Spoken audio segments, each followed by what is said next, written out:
क्या आप जानते हैं कि भगवान बुद्ध के पिता के पास इतनी विशाल भूमि थी कि उसे जोतने के लिए एक साथ 1000 हल चलाए जाते थे। उनके पास कई भव्य महल थे, विशाल सेना थी और वे शाक्य गणराज्य के सबसे प्रभावशाली महाराजा थे। आखिर कौन थे भगवान बुद्ध के पिता और कैसा था उनका राजवंश? आइए आज हम भगवान बुद्ध के परिवार, पूर्वज और वंश की कहानी विस्तार से जानेंगे। नमो बुद्धाय दोस्तों, स्वागत है आपका आपके अपने प्यारे बुद्धिज्म इन मराठी इस YouTube चैनल पर।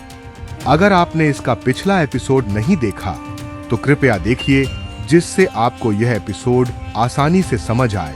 तो चलिए कथा को शुरू करते हैं। बहुत समय पहले हिमालय की तराई में कपिलवस्तु नामक एक समृद्ध नगर था। यह शाक्य गणराज्य की राजधानी थी। माना जाता है कि इस नगर का नाम महान दार्शनिक कपिल मुनि के नाम पर रखा गया था। कपिलवस्तु में शाक्य कुल का एक प्रतिष्ठित व्यक्ति रहता था, जिसका नाम था जयसेन। जयसेन के पुत्र थे सिंहाहनु।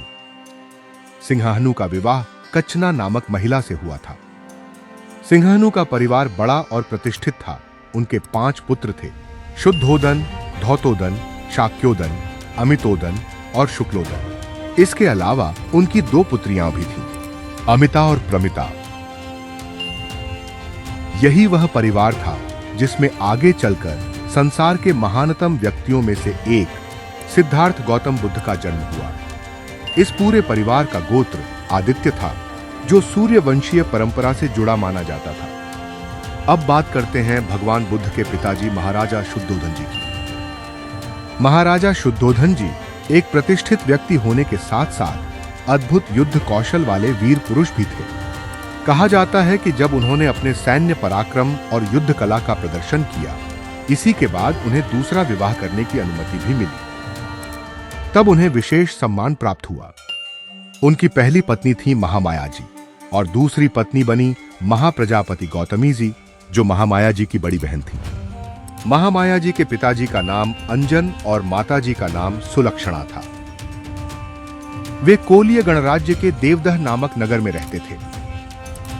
इस प्रकार भगवान बुद्ध के पिता शाक्य कुल से थे, जबकि उनकी माता कोलीय कुल से थी। महाराज शुद्धोधन की संपत्ति और वैभव का अंदाजा इसी बात से लगाया जा सकता है कि उनके पास अत्यंत विशाल कृषि भूमि थी। कहा जाता है कि उनकी जमीनों की खेती करने के लिए एक साथ 1000 हल चलाए जाते थे। उस समय एक हल का मालिक होना भी समृद्धि का प्रतीक माना जाता था।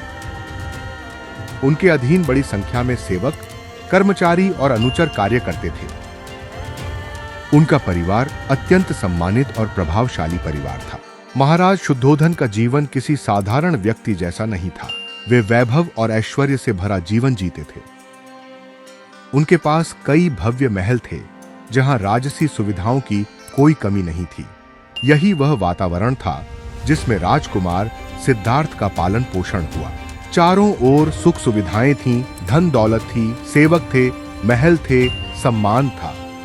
लेकिन इतिहास का सबसे बड़ा आश्चर्य यह है कि इतना सब कुछ होने के बावजूद राजकुमार सिद्धार्थ का मन संसार के वैभव में नहीं लगा।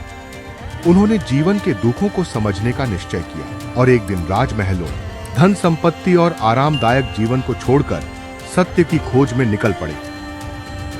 वही राजकुमार सिद्धार्थ आगे चलकर सम्यक संबुद्ध अर्थात भगवान बुद्ध बने और मानवता को धम्म का मार्ग दिखाया। तो मित्रों, भगवान बुद्ध का जन्म किसी साधारण परिवार में नहीं, बल्कि शाक्य गणराज्य के एक अत्यंत प्रतिष्ठित, समृद्ध और प्रभावशाली परिवार में हुआ था।